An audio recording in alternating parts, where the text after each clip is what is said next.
Hello students, Visharad Purvardh ஸ்டூடெண்ட்ஸுக்கு தமிழில் ARC கேட்டிருந்தீங்க. உங்களுக்கு கொஸ்டின்லாம் போட்டாச்சு பாருங்கள். 10 மார்க்லாம். இந்த 10 மார்க் ஏஆர்சிக்கு இம்பார்ட்டன்ட் பார்க்கலாமா?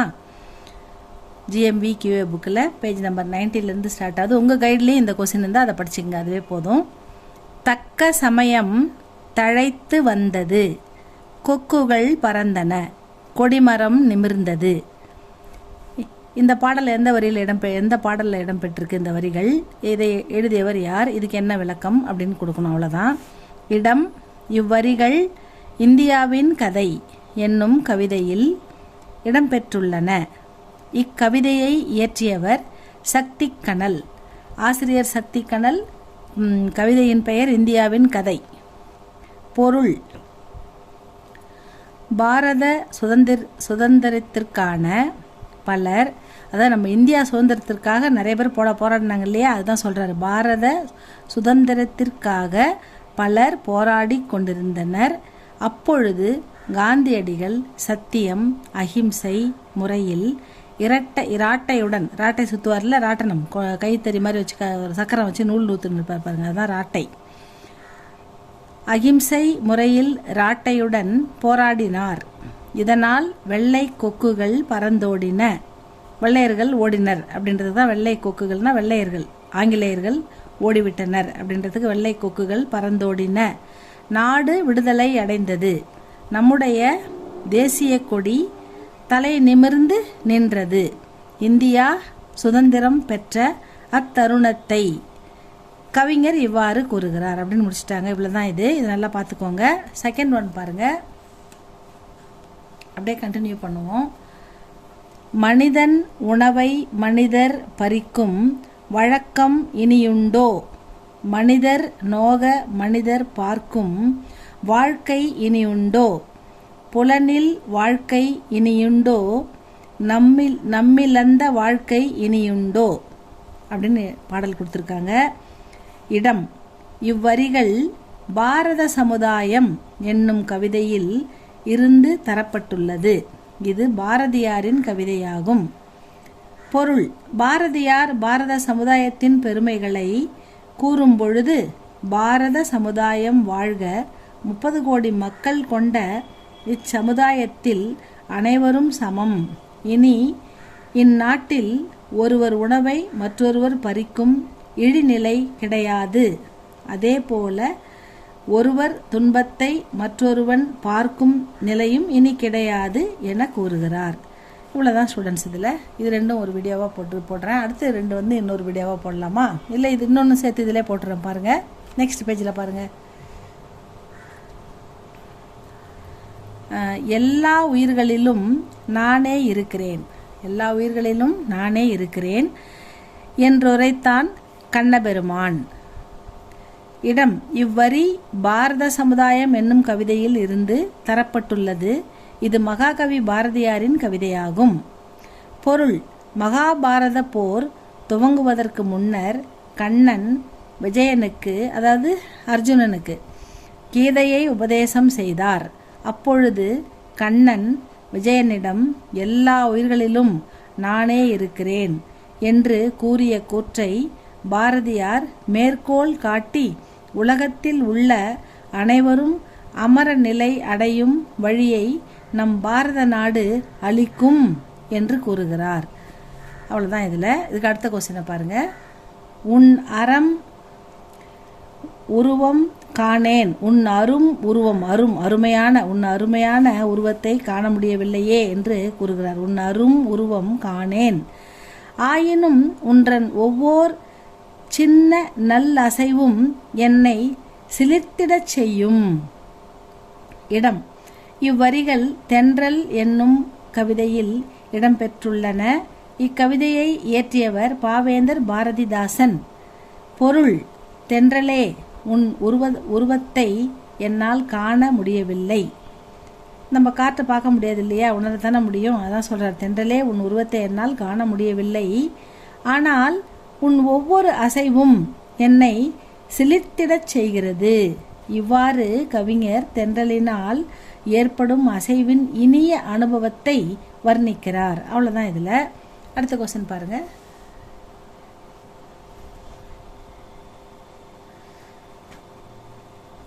Next question. நிலத்து நிறத்தே நிமிரும் நீரின், அதாவது நிலத்து நிறத்தே நீரும் நீரின் தரத்தே பயிரும். நிலத்து நிறத்தே நீரும், நிலத்தில் எந்த கலரில் செம்மண் இருந்தால் அந்த தண்ணி எப்படி இருக்கும்? செம்மண் கலராக இருக்கும். அந்த தரம், அந்த மண்ணின் தரத்தை பொறுத்து தான் பயிர் விளையும் அப்படின்னு சொல்கிறாரு. நிலத்து நிறத்தே நீரும் நீரின் நிலத்தே பயிரும். தழைத்தல் இயற்கை. மண்படு மலரில் மானிடச் சாதி பண்படு மதனை பண்பாடென்க. இடம். இவ்வரிகள் தேசம் ஒன்று தேசியம் ஒன்று என்னும் கவிதையில் இருந்து கொடுக்கப்பட்டுள்ளது. இக்கவிதையை இயற்றியவர் கவியரசர் கண்ணதாசன்.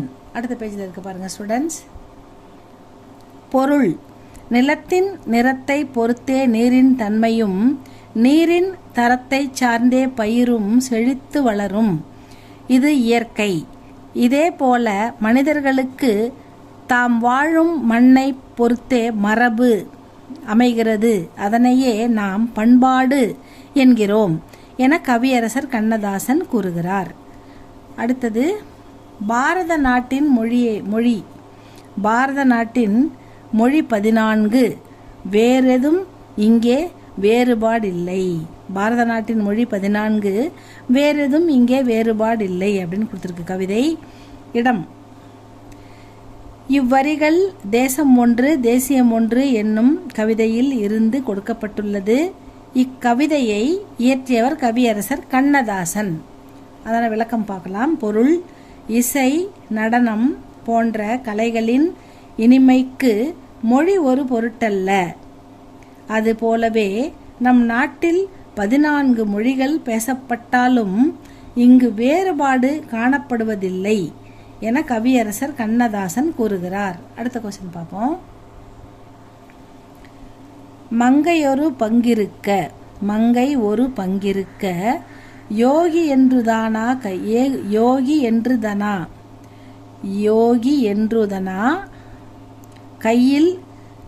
மழுவேந்தி நின்றான்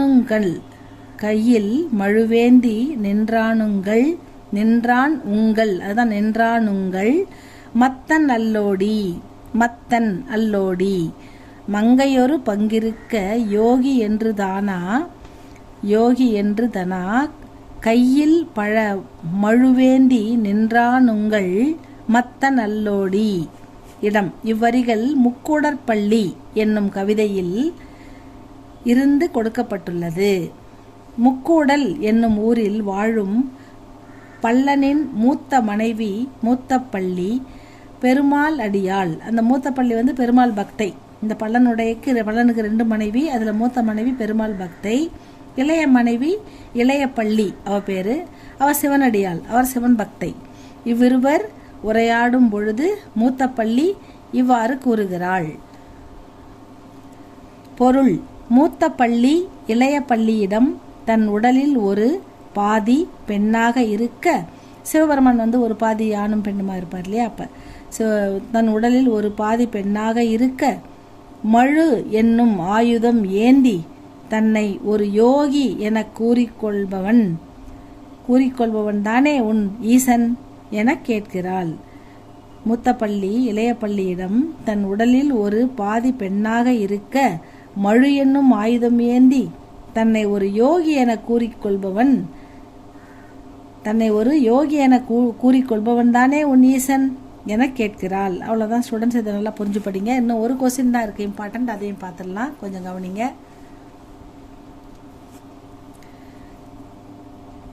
பொங்கு குடம்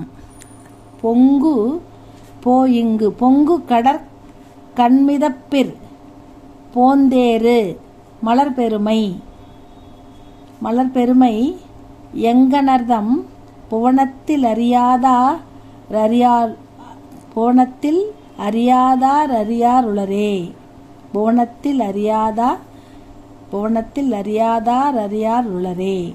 பொங்கு குடர் கண் மிதப்பேர் போந்தேறு மலர்பெருமை எங்கனர்தம் புவனத்தில் அறியாதார் உளரே. அறியாதார் யாருளரோ யாருளரே அப்படின்றதான் அறியாதவர்கள் யார் இருக்கிறார்கள் அப்படின்றதான் அறியாதார் யாருளரோ அப்படின்னு வந்திருக்குது. இடம் இவ்வரிகள் பெரிய புராணத்தில் இருந்து கொடுக்கப்பட்டுள்ளது. பெரிய புராணம் இதனை இயற்றியவர் சேக்கிழார் ஆவார். பெரிய புராணத்தை இயற்றியவர் சேக்கிழார். பொருள் திருநாவுக்கரசர் பல சிவதலங்களுக்கு சென்று திருப்பழனம் வந்தார். திருப்பழனம் அப்படின்ற ஊருக்கு வந்து சேர்றாரு. அங்கே தண்ணீர் பந்தல், மடங்கள், மடம் நன்னது சத்திரம், மடம் போவோர் வருவோர் புனித யாத்திரைக்கு போகிறவங்க அவங்களாம் வந்து தங்கி இலைப்பாரி உணவு உண்டு பிறகு போவாங்க. அதுக்காக தர்ம சத்திரங்கள் கட்டி வைக்கிறாங்க இல்லையா, தர்ம சத்திரங்களை தான் மடங்கள். மடங்கள், பந்தல், மடங்கள் ஆகியவற்றில் தன் பெயரை கண்டு தன் பெயரை பார்க்குறாரு. இந்த மாதிரி தண்ணீர் பந்தல் மடங்கள் கட்டி அதில் பேர் வந்து திருநாவுக்கரசர் மடம், திருநாவுக்கரசர் தண்ணீர் பந்தல் அப்படின்னு இருக்குது. அதை பார்க்குறாரு. ஆகியவற்றில் தன் பெயரை கண்டு அப்பூதியடிகளின் வீட்டிற்கு சென்றார். தன்னை இதுவரை நேரில் பார்த்திராத அப்பூதியடிகளாரிடம் இதற்கு அவர் நேரிலே ஒருத்தருக்கு பார்த்ததில்லை. இருந்தாலும் அவள் அப்பூதியடிகள் திருநாவுக்கரசர் மீது அளவற்ற அன்பு கொண்டுள்ளார். தன்னை இதுவரை நேரில் பார்த்திராத அப்பூதியடிகளிடம் எதற்காக எல்லா அறச்செயல்களுக்கும் திருநாவுக்கரசரின் பெயரை வைத்துள்ளீர்கள் என கேட்டார். அப்பொழுது அப்பூதியடிகள் கல்லை தெப்பமாக பிடித்து கரையை அடைந்த சிவத்தொண்டரை அறியாதோர் உலகில் உள்ளரோ. அதாவது அவரை வந்து நம்ம திருநாவுக்கரசரை கொல்றதுக்காக கல்லை கட்டி அவரை போட்டுருவாங்க, கடலில் தூக்கி வீசிடுவாங்க. அப்போ அந்த கல்லையே அவர் தெப்பமாக மிதக்கி வந்து கல் உள்ளே தானே போயிடும், ஆனால் இவர் உள்ளே போக மாட்டார், மிதக்கி வந்து கரை சேருவார். அப்போ வந்து அவருடைய சக்தி இறைவன் தான், அவர் வணங்கும் சிவன் தான் அவரை காப்பாற்றிருக்காருன்னு சொல்லி சிவத்தொண்டராக அனைவரும் ஏற்றுக்கொண்டு அவர் புகழ்ந்து பாடுவாங்க. அதை தான் அவர் சொல்கிறார், நீங்கள் வந்து தெப்பமாக பிடித்து அந்த கல்லையே தெப்பமாக பிடித்து கரையை அடைந்த சிவத்தொண்டரை அறியாதோர் உலகில் உள்ளரோ என்று கூறி தமது பக்தியை வெளிப்படுத்துகிறார். இவ்வளோ தான் இதில் மொத்தமே உங்களுக்கு இவ்வளோ தான் ஸ்டூடெண்ட்ஸ் இஆர்சி. இந்த இஆர்சிலேருந்து உங்களுக்கு கண்டிப்பாக 10 மார்க் வந்துடும், படிச்சுக்கோங்க. All the best students. அடுத்தது என்னன்னு சொல்லுங்கள். இதில் உங்களுக்கு இம்பார்ட்டண்ட்டு 10 மார்க்கு எல்லாமே போட்டிருக்கேன், பாருங்கள். அப்படி எதுனா உங்களுக்கு தேவைப்பட்டால் சொல்லுங்கள் ஸ்டூடெண்ட்ஸ். தேங்க்யூ ஃபார் வாட்சிங்.